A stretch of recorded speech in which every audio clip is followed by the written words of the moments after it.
Olá pessoal, tudo bem? Eu sou Raimundo Ferreira, sou advogado e estou nesse vídeo trazendo para você, de uma forma muito simples, muito prática, um meio de desmistificar essa questão da petição inicial, principalmente para quem é jovem advogado, né, que está entrando no mundo jurídico agora, se depara com essa temática, que muitas vezes ela preocupa, né? O que é uma petição inicial? Como fazer? Como é que os grandes advogados fazem? Então, pensando nessa problemática, não só para jovens advogados, mas também para acadêmicos de direito que estão aí na academia e se deparam com essa temática, eu venho trazendo de forma muito simples, de forma que não seja tão técnica, essa questão dessa temática, para ajudar você que sente essa dificuldade. No início da minha advocacia eu senti, né, eu venho de uma instituição onde nós não vimos de forma tão interessante essa temática da petição inicial, e quando eu entrei na advocacia, eu precisei fazer minha primeira petição, eu confesso para vocês que eu estava perdido. Então, pensando nessa estratégia, nessa didática, nessa dinâmica que é o mundo da advocacia, o mundo do direito, então eu venho trazendo para vocês esse tema que é petição inicial, de uma forma bem descomplicada, certo? Então, para iniciar, a gente precisa entender uma coisa muito, muito interessante, que é o conceito, o que é uma petição inicial. Lá no Código de Processo Civil, no 319, você vai ver que o que é a petição inicial, quais os requisitos para uma petição inicial. Então, petição inicial nada mais é do que uma carta, como se fosse uma espécie de carta enviada, né, ao judiciário para iniciar um processo. É um documento muito importante no início de um processo. Por quê? Nesse documento vai conter tudo aquilo que é preciso para que um processo cumpra esses requisitos para que possa dar andamento, né, ao pedido feito ao judiciário pelo nosso cliente.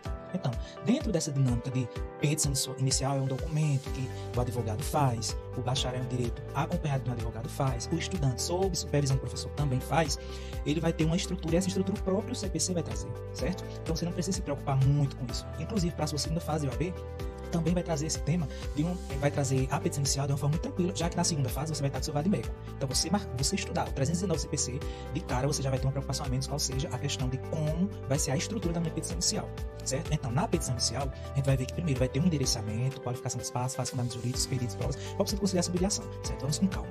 Doutor Raimundo, o que é esse endereçamento? Lá na sua petição inicial, eu vou trazer mais à frente para você ver, nós começamos esse documento endereçando, destinando a um juízo, certo? Onde esse juízo vai ser o juízo competente, vai ser a autoridade competente para analisar o meu processo e julgar o meu processo, certo? Então, esse endereçamento é muito, muito importante, certo? Que cumpra os pré-requisitos devido ao processo legal. Vai ter lá no seu vade-mecum também, no Código de Processo Civil, da jurisdição. Então, na jurisdição a gente vai ver aqui, demandas de direito consumidor, qual é o juízo competente? Não tem como, de repente, eu entrar com pedido de divórcio no juízo do trabalho. Então, esse endereçamento ele vai servir como esse norte para que a gente consiga entender a quem é destinada essa petição. Então, sempre a gente destina essa petição a um juízo. O juízo competente para aquela demanda.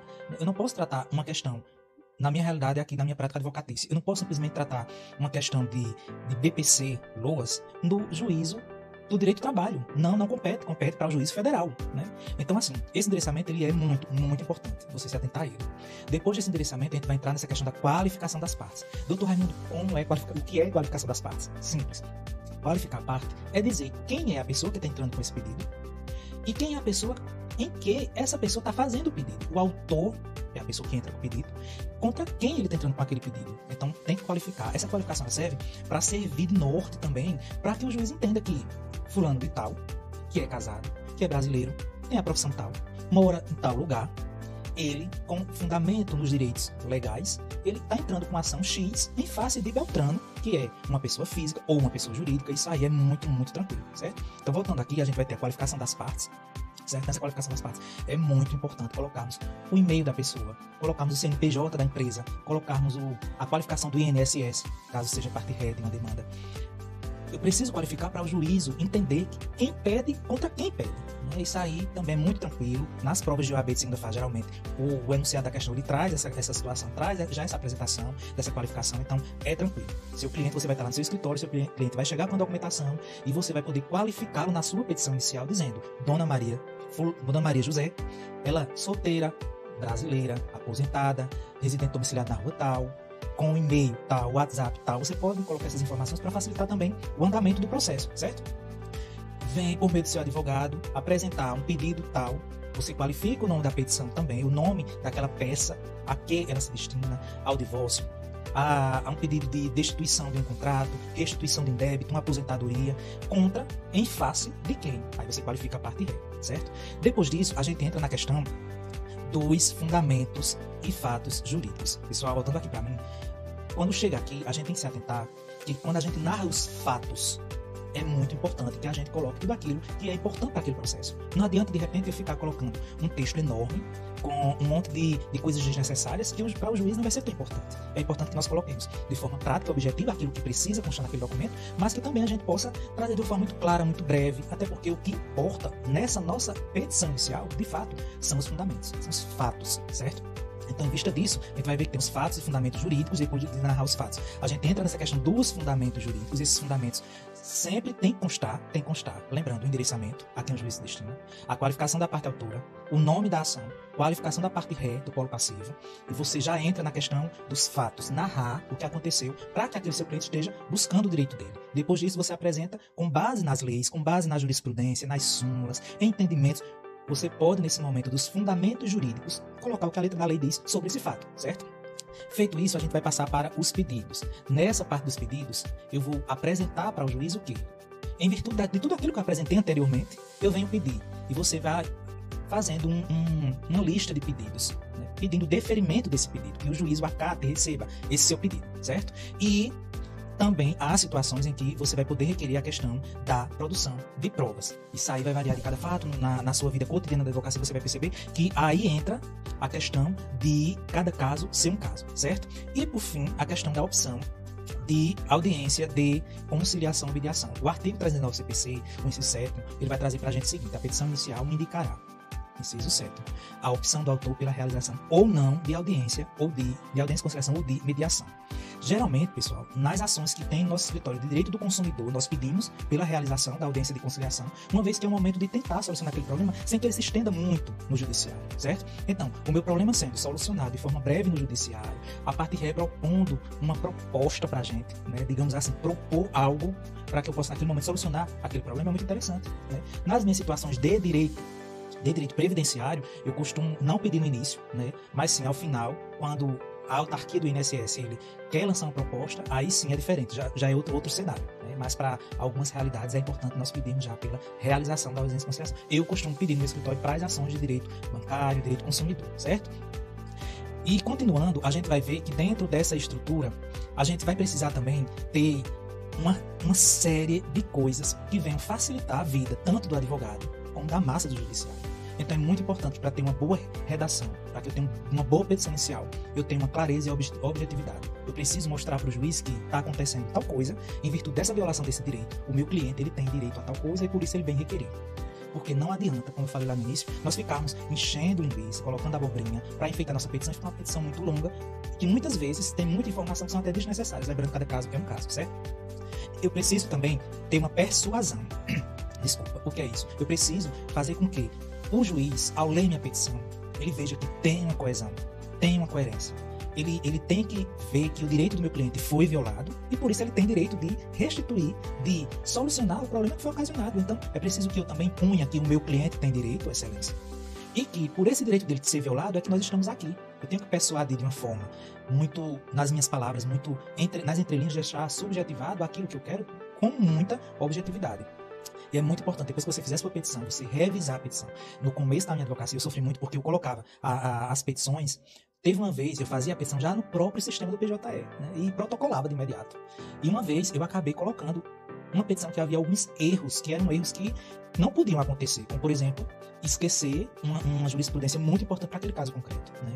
E a apreensão do juiz em deferir já no início do processo, dizendo que não estava cumprindo os requisitos do 319 CPC. Então, assim, é muito importante que você faça a sua petição, você revise essa petição, e somente depois que você fizer essa revisão, você consiga protocolar junto ao PJE. Hoje, pessoal, eu sou de uma época em que as petições nós fazíamos e levávamos ao fórum papel para protocolar lá na vara do cartório, né? Então era assim, era menos passível desses esquecimentos que a gente já revisava, só que agora com essa virtualização do processo, tudo digitalizado, nós estamos na era digital, então isso faz com que nós ganhemos tempo e possamos ter mais segurança também, né, de revisar a petição antes de mandar. Então, voltando aqui, eu preparei para você o modelo de uma petição, certo? Essa petição tá timbrado, mas eu alterei os nomes das partes, né, por questão de sigilo profissional e ética também, mas eu me senti no dever de trazer para vocês esse modelo que eu vou apresentar aqui. Se você olhar no início, você vai ver que tá aí o endereçamento, certo? Essa ação é uma ação civil, por isso que o juízo de direito tá na vara civil da comarca de tal cidade, estado tal.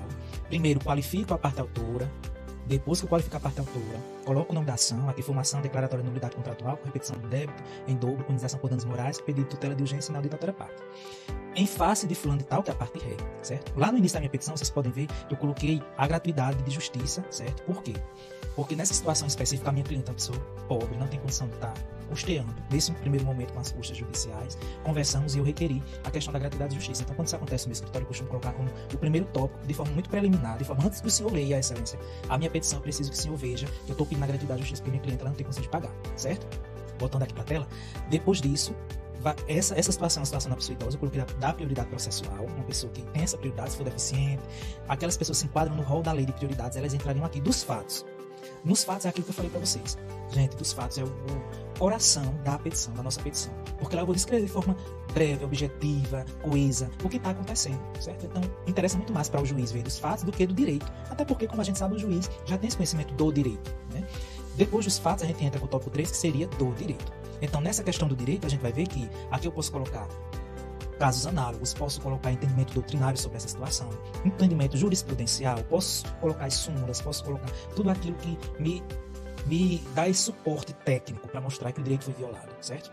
Porém, como o juiz já sabe do direito, eu vou estar falando de direito para um juiz. Então é diferente eu falar do direito para o meu cliente, para um outro colega advogado, né? É uma realidade totalmente diferente. Então, nesse do direito, a gente vai se atentar, claro, mas o coração da petição vai ser dos fatos, certo? Voltando aqui para nossa tela, aí a gente vai ver que depois, para finalizarmos nossa petição, vai ter 2 pedidos. E quando chega essa parte dos pedidos, a gente coloca tudo que a gente quer pedir, certo? Pode colocar. É como dizia uma professora minha na minha época de cursinho para visão de ordem. É melhor pecarmos pelo excesso do que pela falta. Então, para petição inicial, é muito melhor a gente pecar pelo excesso do que pela falta, né? Porque o juiz, ele vai pegar a minha petição e vai entender quais os pedidos que eu pretendo, naquele momento, estar solicitando que o judiciário reveja, certo?